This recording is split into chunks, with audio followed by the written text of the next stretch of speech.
Welcome to New Life Live with host and founder of New Life Ministries, Stephen Arterburn.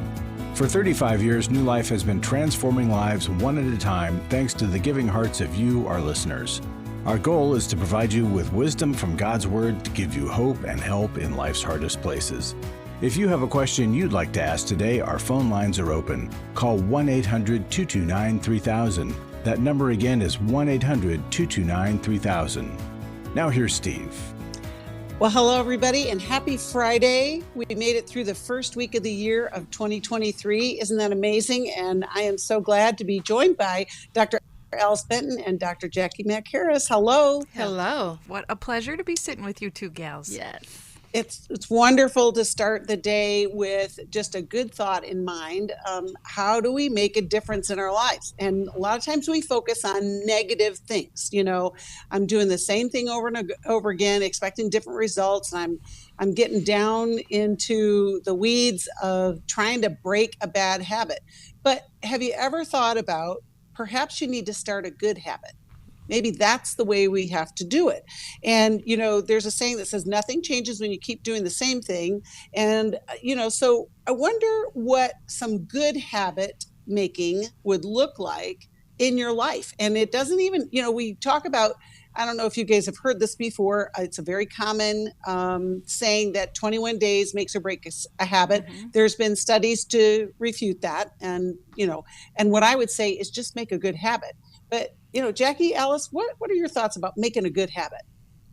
I love that because, yes, nothing changes if nothing changes.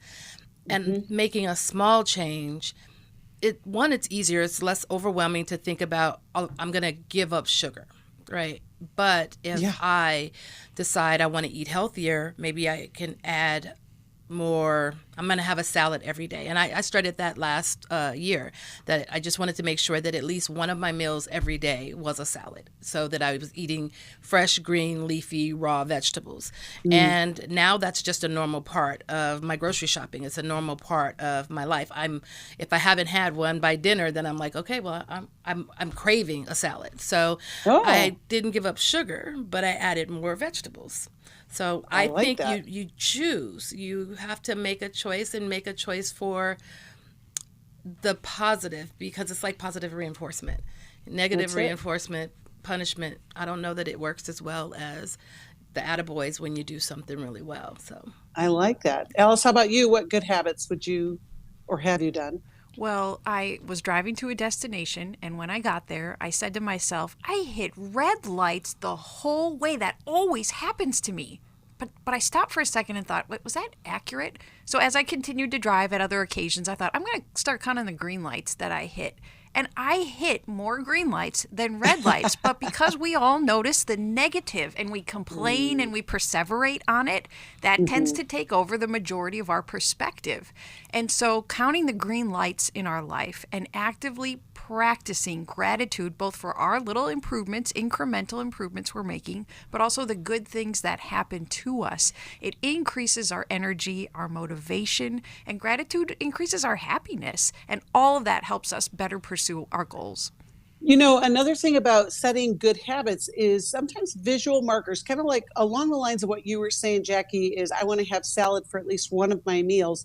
Sometimes we need visual markers. So maybe your family has a jar, or maybe it doesn't have to be a family, and you place a penny in there every time you express gratitude or every time you remember to do the good habit. And it's amazing how that adds up, and that visual response also helps us continue in that good habit. The other thing about good habits is sometimes we got to plan them out, because you're not going to think of them in the moment. So whether it's like Jacqui said, you're having a salad for lunch, or maybe it's I'm going to use my blinker every time I'm supposed to. And you know, just make the decision ahead of time. Something that simple can lead to so many good things in your life. Listen, if you need a good habit would be to call us, 1-800-229-3000, or check out one of our workshops. We want you to know we have a tip sheet that you can call and get it at 1-800-NEW-LIFE, 13 keys to reaching your goals. We want to help you have those good habits. We'll be right back. We have been estranged off and on for 10 years or more, and he has a lot of grievances and anger and bitterness and hatred toward me. Our daughter is the problem. She said, I don't want to be in your life right now. Hi, Steve Arterburn here. Courageous Parents, Transforming Relationships with Your Adult Sons and Daughters. It's an online workshop with Dr. Jim Burns, Dr. Jill Hubbard, and me. I think it will change the way you see your adult children. I was never prepared for doing life with my adult children. Some of our kids bumped and violated values that we never dreamed they would, and there's some principles that we can talk about. With insightful teaching and the guidance of a credentialed New Life counselor, this one-day online workshop, Saturday, April 1st, will provide practical advice and hopeful encouragement for navigating the parent-adult-child relationship. Call 1-800-NEW-LIFE to register or to find out more.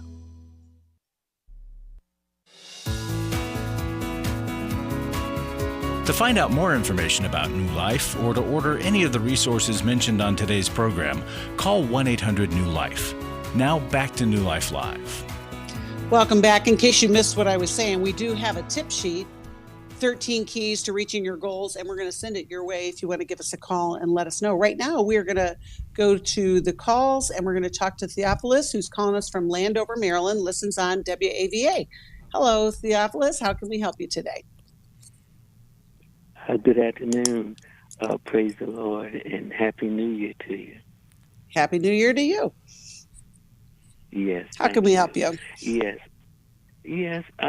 I've been going on 43 years, and the environment is very toxic, and there's mental and emotional, verbal abuse toward me, and I really want to save my marriage, but it looks like everything is going south. How can we help you today? What's your question for us, Theophilus? When your spouse is determined that from your personal observation that they're full-blown narcissistic, so what do you do in that case? Your spouse thinks that you're a narcissist?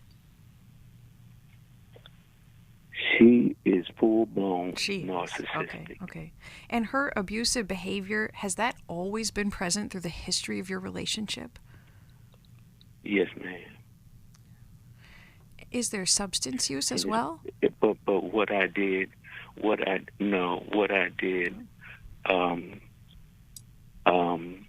I made up in my mind that since I had entered into a covenant before, with her, made vows that I was going to stick it out. And that's why we've been together 43 years, going on 43 years. Do you have children together? No, ma'am. We have, it's a blended family. And even my daughter, my oldest daughter in the blended family, she's not my biological daughter, but she's been given a fatal diagnosis, 6 months to live. So there's children in the family, but she had children or how many children did she have when you all got married? She had two. And I've been really the only male in their, really in their, and especially my oldest daughter's life. And Theophilus, in your attempts to address the abuse and her treatment of you, have you two ever gone to therapy? If you did, how did it go? Yes, we went to therapy, but the therapist that we went to, he flipped his script, and because she's very manipulative and made it all about me, But I decided, I'd say about 15, 20 years ago, to stop trying to change my wife, and I asked God to change me. And I got in the trenches and rolled up my sleeves and began to deal with the past trauma in my life. And how was the trauma playing out in your marriage on your part? What were the behaviors that you worked so hard to change? Just being, when we came together, you know, I really don't want to get into, you know, you know, this is, you stir it up, and it begin to stink. And I really didn't want to stir up a whole lot of past, because I have forgiven, you know, I have forgiven, and I've even defenses that were that I endured or exposed to during our relationship, during our marriage, and I have forgiven, you know. So I just leave it in past.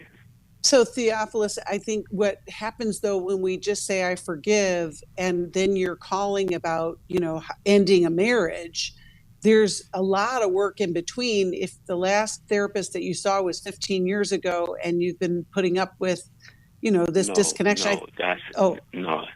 No, the last therapist I seen that we saw was about, I said about 3 years ago. We went, but we only did one session. And then we went again about a year ago, and we did only one session. Same therapist? Both times? Was it the same therapist? Different therapist. So is that... No, it was different. Is that when you... About 3 months ago to a therapist. I went personally myself. Great. Well, but see, I know where you're going with this, Jacqui. It's that hit or miss, and there's not this consistent plan. But Jacqui, what can Theophilus do in this situation? Well, Theophilus, it's tough. I understand the saying, right? You stir it up and then it starts to stink. It's hard to be able to know what is needing to be stirred up, right? We don't have that information. So is there a question about like whether or not you should be staying with her, or what you want to do about it? Because if it's about, I know God hates divorce. Mm-hmm. So I mean, the situation as it is, I can't go into 2023 as it has been. Just like y'all were talking about, new habits establishing. It has to be new. Okay, that's you hit on something. New habits. It has to be new. What can you do differently in the relationship in 2023 so that it shifts things, right? If anything in the system changes, it impacts the entire system. It's not going to shift because she doesn't see a need to resolve within herself.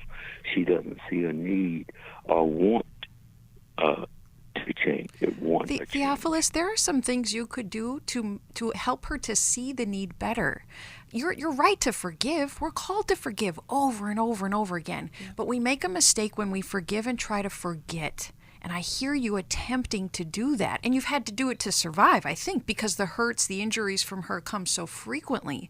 But if you have not helped her to see her need by enforcing some consequences for her mistreatment of you, it actually enables the mistreatment to continue. I'm curious if you have ever chosen to separate from her abusive behavior and even taking... I did it once. I did that once. Uh-huh. I did that once, and I came back. So, you know, I should have stayed a little longer. But why did you come back? To affect some positive change. I came back because she pleaded with me to come back and this and that, and then I guess you know, the comforts of the normal living and the comforts and what have you. I just compromised and came back. So, Theophilus, Yeah. that's very important information. Your absence affected her. Your absence helped her become more aware of her need. I need Theophilus. I want him with me. And she pleaded for you to come back. She's also been willing to attend therapy at different points in your relationship. But No, she's not. Okay, but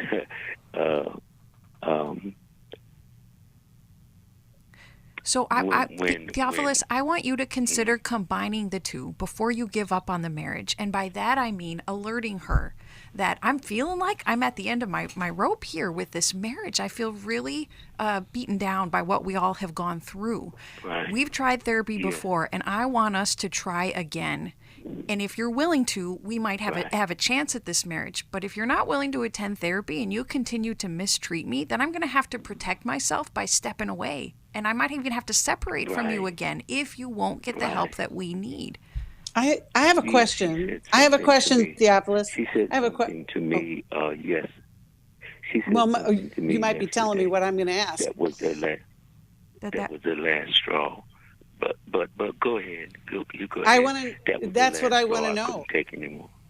I want to know what she would say if she was on the phone with us today. That she would say, you know what the problem is with Theophilus? What would she say? No, she said to me, because it's all in the abuse.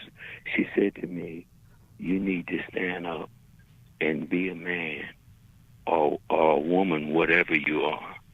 And that was it. That was when she. So Theophilus. Theophilus. So castrated me, trying to castrate me. That was it. That was it. Theophilus, what did she mean when she said you need to stand up and be a man? What was she referring to? Well, really, when we got married in '79, I was spoiled by my mother. I was promiscuous. I was, although the Lord had saved me, but I had been spoiled by my mother, promiscuous,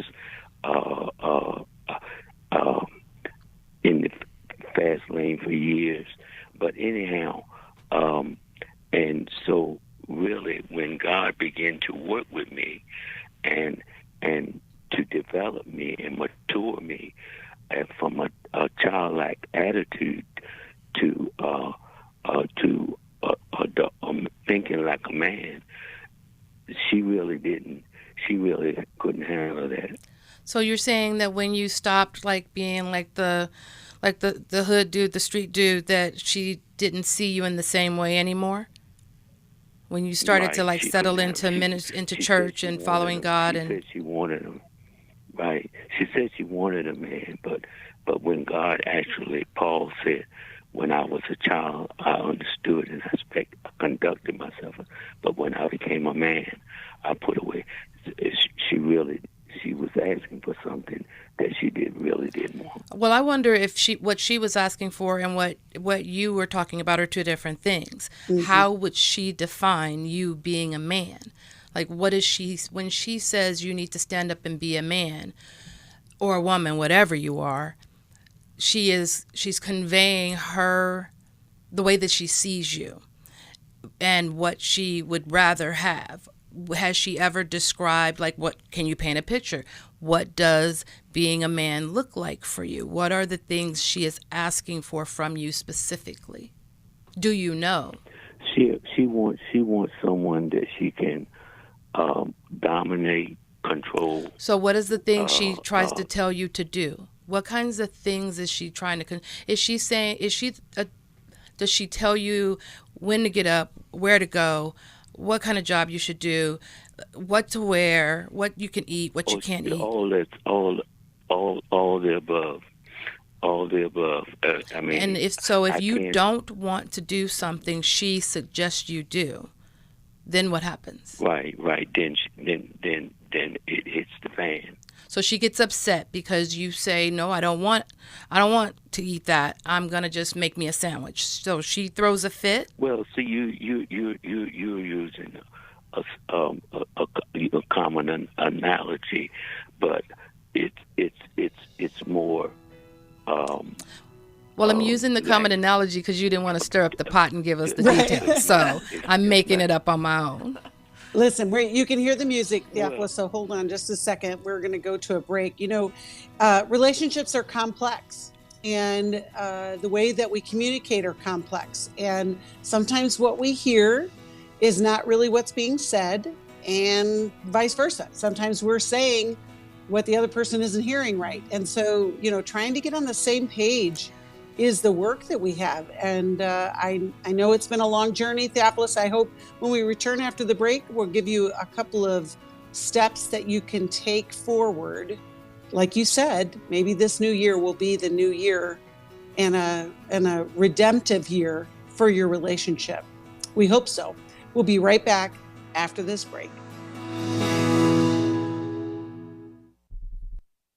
For most of my life, I've been dealing with an opiate addiction. Why is opioid addiction quickly becoming one of our nation's biggest killers? Maybe it's because it isn't only those who are addicted who are in denial. We did what I see so many parents do, is it can't be an addiction. There's something medically wrong. It's impossible to solve a problem when you don't know what you're up against, and families will try to find any explanation except the one that will put them on the right path. Alcoholism and drug addiction is a family disease. It doesn't affect just the individual. If someone you love is abusing painkillers, know what you're up against. It's time to admit it's addiction and seek treatment. Call us today at 1-800-NEW-LIFE. We have Christ-centered partner treatment centers around the country. Call 1-800-639-5433 or visit us online at newlife.com. We just made a decision. We will do whatever it takes. 1-800-NEW-LIFE. I was sort of vaguely familiar that the 12 steps had some origination in the Bible. I found Life Recovery, and one of the things I liked so much was that it had such a broad appeal. It wasn't limited to just alcohol or drugs, that it was addressing a wide range of problems. At New Life, we believe everyone can benefit from a life recovery experience. There are life recovery groups all over the country. They take place online, in conference calls, and in person. And if there isn't one in your area, we can help you start one. We have startup materials, leaders' guides, CDs, Bibles, and more, all with discounts available for groups. Call us at 1-800-NEW-LIFE and ask for Terry Ward. The 12 Steps have long been a great help to people in recovery because much of the 12 Steps' power comes from the fact that they capture principles clearly revealed in the Bible. The 12 Steps is really a pattern for all of us as Christians. Call 1-800-NEW-LIFE. That's 1-800-639-5433.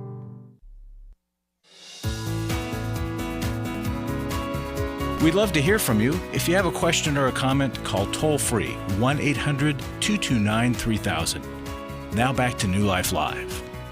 Welcome back. We've been talking to Theophilus, who's got a long and struggling marriage. And Jacqui and Alice, why don't you give him some pointers as we move forward in this? I would just say, Theophilus, just remember that there are multiple perspectives happening here. And your perspective is different than her perspective because you all are coming from different vantage points, as I said earlier. So maybe ask her to be more descriptive about what it is she is asking for, because I wonder if you've heard her over the years. It's sometimes tough to make out what a person is saying because we are not them, and maybe having her give you paint a better picture of what it is she's asking for from you. Great, Jacqui. Alice? Theophilus, your wife may experience you as passive and avoidant in that strong desire you have to forgive and move on. And she may be asking for some more strength and assertiveness from you and more truth-telling. And that might be the stand up and be a man that she is describing. So I want you to prayerfully consider if you would work on your assertiveness and your ability to speak the truth to her in love. I love that. And I think, Alice, you had a book suggestion for Theophilus. Well, Every Man's Marriage, Theophilus, really helps husbands to understand working to consider their wife and to take her desires into consideration while also holding to what you will and won't do. But it may help with that aspect of how much she asks of you and how you should respond in a biblical and kind way. I love that. And we'll be praying for that, Theophilus, and we'll get you connected with a counselor if you want. We're so glad that you called. And now we're going to go and speak with Barbara, who's calling us from Philadelphia, Pennsylvania, listens on WFIL. Hello, Barbara. We're so glad you called. How can we help you today? Thank you for taking my call. My question is, how can I better maybe explain to my husband and have a conversation about me feeling like he's objectifying me, if I'm using the correct term. I just started looking up that word recently, and I feel like I fall into that category somewhat with our relationship. And he is open to talking and to wanting to resolve the problem, but I don't feel like he's really hearing me, or he feels like those, you know, within our intimacy, those are the types of needs that he has that are different than my needs. And I just feel like he's really not understanding or hearing me. Okay. Barbara, how long have you guys been married, and have you sought any help for this problem? Quite a few years we've been married, and I did reach out to a counselor. I went one day, and the following session he came with me, and of course it was just, you know, getting to just share the situation, and then I had to go back to work full time, and so we dropped counseling. She wasn't available the time that we were available. So, you know, we've been trying to resolve this between us two, and it's not really working. But at the moment, counseling is not an option. So I kind of want to maybe get some ideas or some help. How can I maybe, you know, share this with him where he might just be able to just grasp it a little bit better? Okay, well, let's start with you, Alice. I think you got some thoughts going through your mind right now. Barbara, would you give us an example of how it feels like he's objectifying you? Okay. And again, like I said, I'm kind of just like diagnosing this now with that word. And I'm trying to keep this rated G because it's a program, but things that are coming into our physical relationship that I really am not into, using other things, if you know what I mean. So he makes requests of you in your intimacy, your physical intimacy, that you don't want to engage in. Exactly. Some of it includes, like I said, different objects, pictures, videos. And when you I think you give us a picture of what's happening. When you decline, how does he treat your no? Better now than several years ago. And do you notice he have a history with pornography use? No, not that I know of. And have you asked? Yes, and the answer is no. Okay.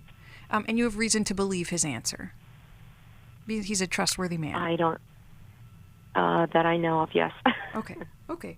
So one of the best techniques for helping spouses to really hear each other rather than going into defensiveness and minimization and justification is the comfort circle, which is in Mylan and Kay's book, How We Love. Their book both shows us what our styles are, and maybe your style might be a more avoidant style, that it's hard to have these conversations. He might also be avoidant. It's hard for him to receive these kind of conversations.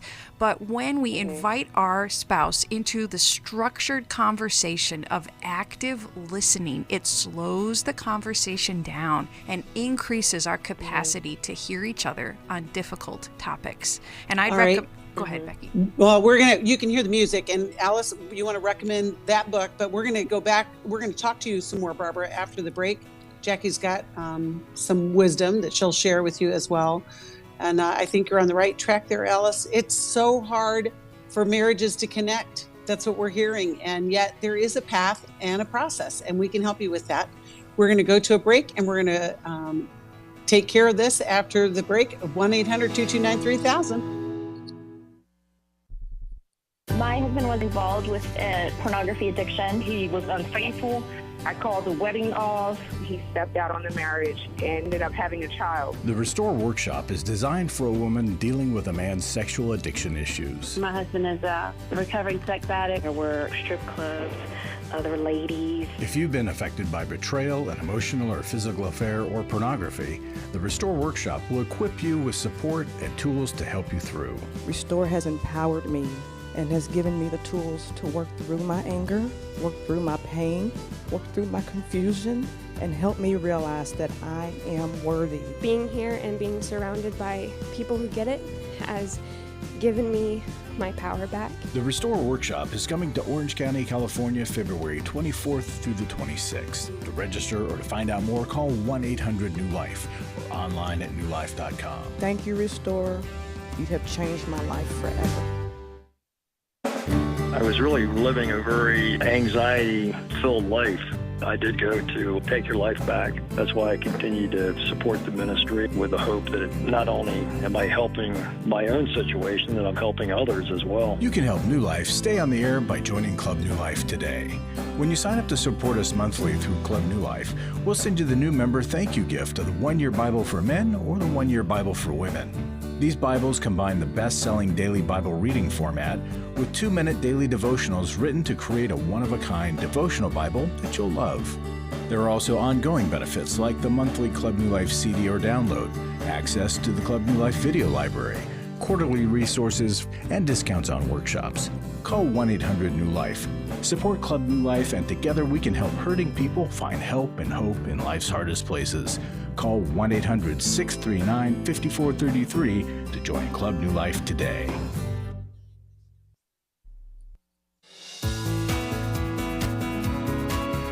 We're glad you joined us for New Life Live. To be a part of the program, call 1-800-229-3000. Now back to New Life Live. Welcome back. Today is the last day to save $120 on your Emotional Freedom Workshop registration. Emotional Freedom will be January 21st. It's an online workshop where we have teaching. Jacqui Mack-Harris is going to present, as well as Steve and Chris. And then we're going to have breakout groups with our New Life counselors. I just want to put a plug in there because today's the last day. You could save a lot of money, and it could be the beginning of the best year yet. So we want you to come. You can call us, 1-800-New Life. Right now, we are talking to Barbara, and Alice, you were giving her some instruction, and I cut you off because of the music. But I want you to continue, and then we're going to hear from Jacqui. Well, Barbara, when we want our spouse to hear us well, it works best to offer to be their listener first. And so if, as you get the How We Love book from us and you introduce your husband to the Comfort Circle, offer first to be his listener on a subject that's distressing to him, and then request that he do the same for you. Great. We'll send that to you. Jacqui, what would you like to offer her? I would say when you sit with that idea of asking him to share something that's concerning him first, that you go into it understanding that your body might respond to it, and you might want to push back a little and ask questions. But there's a script in that book, How We Love, the Comfort Circle script, and try to stay focused on what's happening for him, because you're modeling for him what you need from him. And your question was, how do we resolve the problem? And the resolution is to keep discussing it and to keep being respectful and loving towards each other. It sounds like you all have good communication. This is a difference of styles or desires or interest that you all are currently talking out, and that is wonderful. So the Comfort Circle, I believe, is going to be the greatest tool. I think the last question on the Comfort Circle asked, what do you need? Mm-hmm. And so be honest about what you need, but then he's going to be honest about his response. And so the response has to be something you can actually do. So maybe you need something from him he's not able to give, or maybe he asks you for something you're not able to give. And then it's about acceptance of our partner's request and limitation, and to take that in as their truth And sometimes we have to grieve that we're not getting what it is we wanted. And so he may have to grieve that you're not into some of the things that he is into. But be careful that we're not creating a sense of shame around the sexual intimacy between the two of you. You said you have no reason to believe that there's any infidelity or that he's acting out sexually in any way. So hold that when you're having these conversations, so that we're not saying things that are shaming or accusing. As you were looking up the word objectification, right, that he's objectifying you, maybe share that I feel objectified rather than stating that his motivation is to objectify you. I know in couples therapy, I get that pushback all the time. Don't tell me what my motivation is. So come from a space of what you are feeling. Yeah, I love that. And, Barbara, I know you said therapy is not an option, but I'm going to beg to differ. And we're going to connect you with somebody in your area. And maybe it's a telehealth because you're learning a new way to communicate. And sometimes we need a translator. And I know with couples work, that's what we do a lot of times is we help the couples hear each other. And we want to encourage you also maybe join us at the Intimacy and Marriage Workshop as well. Becky, go ahead. I want to tell folks, don't let the expense of therapy be a complete deterrent. A lot of therapists are willing to offer a sliding scale fee where they'll compromise with you on the payments and consider the cost you're paying by not being in therapy, because sometimes that's a much higher price. Absolutely. Absolutely. I agree. Thank you for calling, Barbara, and I hope we helped you today. We're going to go talk with Lisa, who's calling us from Columbus, Georgia, and she listens on the podcast, and you can too. You can download us wherever you get your podcasts. We have an app as well, and we're just grateful that you are listening there. Lisa, how can we help you today? Hi. Thank you for taking my call. Thank you for the wonderful work you do for serving our communities. A lot of good information, and I definitely benefit from it greatly. Today I'm actually calling because I want to know at what point do you decide to separate yourself from your adult child? Our daughter is 34 years old. She's adopted. She's had a history of when we stay out of her life but find it necessary at points to share what we think about certain aspects because we feel like it's dangerous for her or her child, then she cuts us off completely. I mean, completely. Most recently, she's cut us off just before Christmas. We haven't spoken to her. She doesn't take calls, et cetera, et cetera.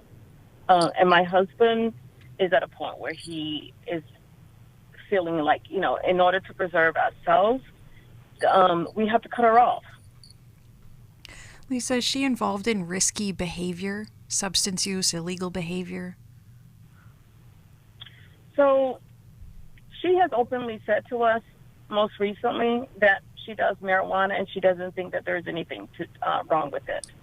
But I will tell you that, as I said, she's adopted. She came in contact with a bio dad about 2 years ago, and a year ago with a supposedly bio brother, and he came to stay with her. It was supposed to be 2 months to get him on his feet. He's been there over a year, and it's hard for her to get him out.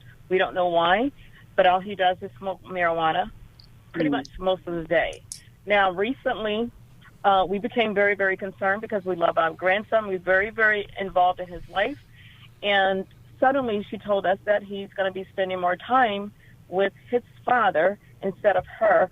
When my husband asked her, was it because the fact that she's hitting hard times financially? And she said yes. And so that really was crushing to us because basically she's lost a child, full-time to her father. And we fought like hell at the very beginning of the baby's life to keep this child healthy and to help her with him because she was just coming out of a very abusive relationship with that father. Now, he has turned his life around. He's a very different man. He's married and have children of his own, and he loves the child. And actually, to be honest with you, we think that it's a very, very different and healthy situation for him to be in versus home. However, it means that we have to go through him in order to see him. And so it's uncomfortable for us. And we know that our daughter is going down the wrong road because of her pattern of behavior. And when we told her that, my husband became very, very irate, and he left the room. Lisa, it is such a sad story when our adult kids, no matter, adopted or otherwise, when there's a division and dissension. Jacqui, let's start with you on this one, and we'll get direction for Lisa. So, Lisa, you said that she hasn't spoken to you, so the how do you cut off question's already been answered. She answered it for you. You just stop responding. You block. You don't engage. But you're asking that question, but the things you're saying sound as though you don't actually want to cut off the relationship. You want to stop the pain, but you would have to do that by letting her be who she is. And then the other thing that came up for me, you were talking about the son living with his biological father sounds like what's best for him, but inconvenient for you. And so I think you're going to have to learn to live with that inconvenience, because it's not about you, it's about him. And if the father has turned his life around, he has a family, he's rearing his children well, it's a safe space, and your daughter is well enough to be able to say, I can't do this right now. He needs to be with his father more often. She's doing the best thing she can for her child right now in the state that she's in. And so if she's asked for space because whatever it was in that last conversation was hurtful to her, you've already done the cutoff. Alice, how about you? Well, it wasn't me. Oh. She actually talked to me one day afterwards. It was actually her father, because my husband has felt like she never really wanted to take responsibility, and he says, I'm out. I'm done. I'm out of it. And when you say take responsibility, do you mean take direction? Sorry. Here's the thing. I have adult children too, and it's tough parenting grown-ups. It doesn't get easier because they're older. Yeah, well, because you don't parent them anymore. It's managing that relationship. It's managing, exactly, Becky. You're managing an adult relationship. She doesn't need you all to rear her. She's already been reared, and it is hard to watch them stumble and fail. But that is a part of her personal growth, her direction, just like her baby's father got his life together. She'll need some room to get her life together. Yeah. Well, you can hear the music. Lisa, we'll be back after the break. And, it is hard to manage them. You're not parenting anymore. I'm grateful that your grandson is in a safe place. That's huge. That's usually one of the challenges of trying to make sure that the kids are taken care of in the midst of these challenging relationships. But there's hope, and I think we can get you on a better track. We'll be back after this.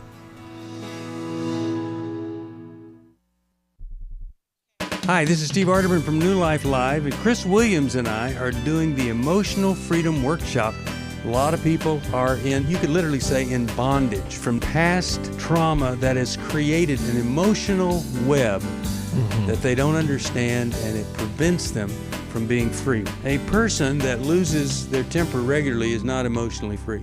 Someone who has anxiety just to get in the car and leave the house is not emotionally free. And walking around with the shame from a childhood or even a bad relationship as an adult, that is not emotional freedom, and we can help you get there. The New Life Emotional Freedom Online Workshop is Saturday, January 21st. Steve Arterburn, Chris Williams, and Dr. Jacqui Mack-Harris will present information on the power of our emotions, procrastination, guilt and shame, and more.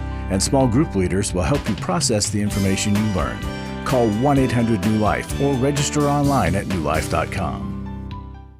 Hi, this is Steve Arterburn, and for 30 years, New Life has been the most trusted name in Christian counseling. I'm an addict, and I'm trying to get God in my life again. You seem to be able to get to the crux of a problem quickly. Our Christ-centered treatment programs can help you break free to embrace all that God has for you and your family. I just want to thank you guys for bringing me to a relationship with Jesus. There really is help for marital problems, depression, addictions, panic attacks, and feelings of hopelessness. I came back with so many tools to help me prepare myself to fight this struggle and this battle that I have every day. You can start living again today, living the life God intended for you. Help is available at 1-800-NEW-LIFE. They did care, and they did follow up very lovingly, and it made all the difference in my life. Call us at 1-800-NEW-LIFE. Someone who cares is waiting at the other end of the phone. God can open the door to a better tomorrow right now. Just call us at 1-800-NEW-LIFE. 1-800-639-5433.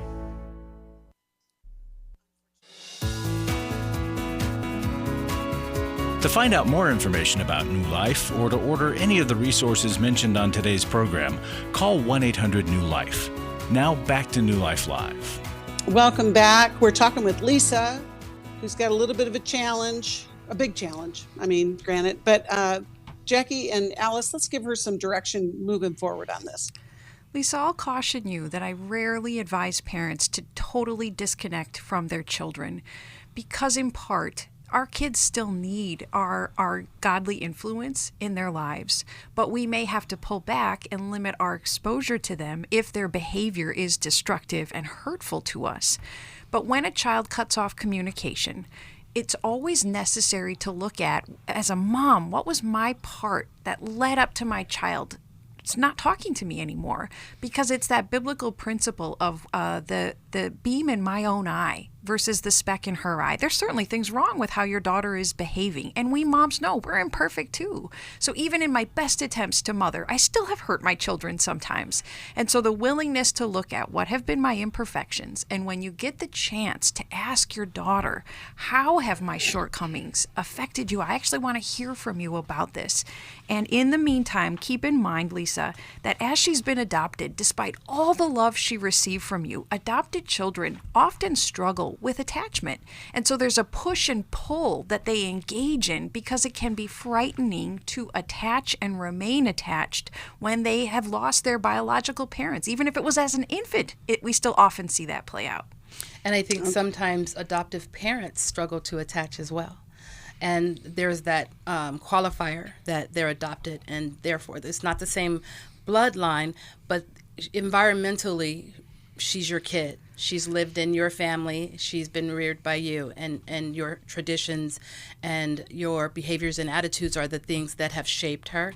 And I would just say, as Alice said, we don't want to cut our children off, but we also have to give them room, give them space. And if you can own the parts of the relationship that were hard for her, that were your responsibility, and validate her experience in that, even if you disagree with it, it makes that easier for the adult child to then come back around to see your side. You can't lead with, well, but I had to. They need you to be able to say, I'm really sorry that I was emotionally unavailable for you, and you had a need that I didn't meet. That must have been awful for you. I hate that for you.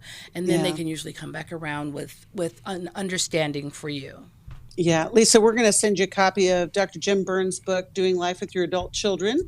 And I think that'll be helpful for you, and we'll be praying for that situation. And I just said one more thing about that is, remember that grandson looks at you as grandma and grandpa, and you still have influence in that family. So I want to encourage you to stay connected. Larry, you are connected with us, and you're connected with all of our donors, and I'm so glad you're here. What do you have to say today? What I want to say is toxic tribal affiliation. If you wonder what that is, and you're a Club New Life member, you can join a Zoom gathering we're going to have on September the 12th. If you're not a Club New Life member, there's still time to join. It's a monthly giving, $35 a month or more. You'll get a special gift to say thank you. But these Zoom gatherings we're going to do once a month. And Steve's going to talk this first month of the year doing this on toxic tribal affiliation. It's got my curiosity up. And I know Steve, he's a thinker, and I love what he presents. It'll make you think. Also just want to encourage giving. Real quickly, kind of an edited down testimony.